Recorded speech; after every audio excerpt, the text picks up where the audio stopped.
Opération Tranquillité au quotidien. Depuis plusieurs années, les arnaques auprès des personnes vulnérables se multiplient. Ces dernières sont principalement la cible d'une délinquance par ruse, vol à la fausse qualité, vente forcée, escroquerie, etc. L'équipe municipale a donc initié en 2013 une politique de communication et de prévention d'abord en faveur des seniors, puis à l'attention de tous.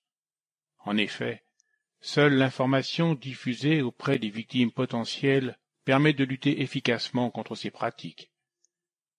Voici quelques conseils pour bien vivre votre sécurité. Cette prévention vous est utile et nécessaire et vous aidera à déjouer les inconnus qui souhaiteraient profiter de votre vulnérabilité. Le contenu de ce guide se décline en 3 parties. Les dangers à l'extérieur du domicile, les dangers à l'intérieur du domicile, les dangers liés aux nouvelles technologies. Après avoir découvert tous ces conseils, faites-en profiter votre entourage. En effet, parler autour de soi des arnaques courantes et de votre expérience peut aider. Première partie. Se protéger contre les dangers à l'extérieur de son domicile. Les retraits et le transport de liquidités. Privilégiez les retraits à l'intérieur de votre banque ou au guichet avec un conseiller plutôt qu'à l'extérieur. Dans la mesure du possible, soyez accompagnés pour vos retraits importants. Rangez votre argent sur vous plutôt que dans votre sac ou votre sacoche. Ne vous laissez pas distraire par un inconnu lors du retrait. Ne communiquez jamais votre code de carte bancaire, même si une personne se présente comme un employé de la banque ou le directeur. Prévenir le vol de sacs ou de sacoches. Dans la rue, marchez dans les lieux fréquentés. Mettez votre sac en bandoulière et orientez-le côté mur.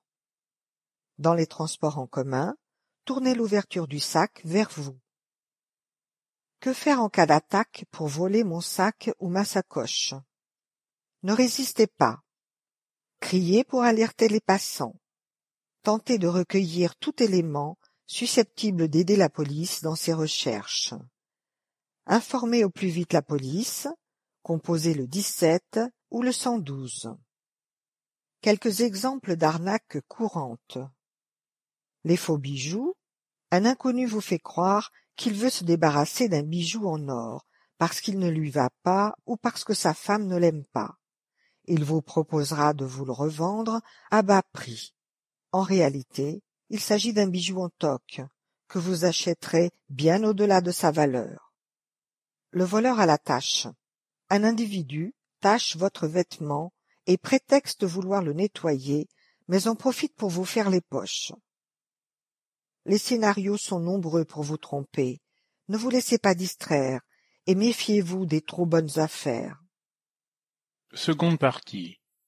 Se protéger contre les dangers à l'intérieur de son domicile. Comment se prémunir contre le cambriolage? Verrouillez tous les accès de votre domicile en cas d'absence, même pour quelques minutes. Équipez vos portes et fenêtres de systèmes de fermeture fiables. Ne laissez pas d'objets à l'extérieur facilitant l'accès au domicile, échelles, outils, etc. En cas d'absence, faites illusion en laissant croire à votre présence. Relève du courrier par une personne de confiance, éclairage automatique. Sur votre boîte aux lettres, n'inscrivez que votre nom de famille, sans renseigner la mention veuf, veuve, madame ou mademoiselle, pouvant encourager des escrocs. Lors de vos absences prolongées, vacances, hospitalisation, etc., inscrivez-vous auprès de la police municipale, police nationale ou gendarmerie nationale de votre lieu de résidence afin de bénéficier de l'opération Tranquillité Vacances. Ce service gratuit est mis en place pour la surveillance de votre domicile. Comment prévenir les vols à la fausse qualité?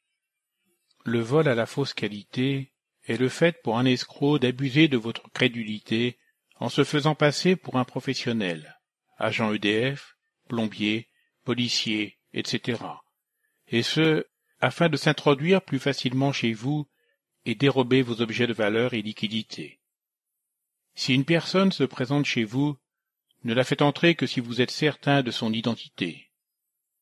Procédez à une vérification auprès de l'organisme ou du service d'origine en utilisant un numéro déjà en votre possession et non celui communiqué par la personne.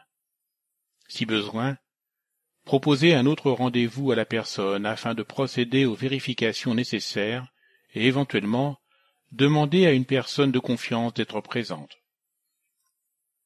Les bons réflexes chez soi.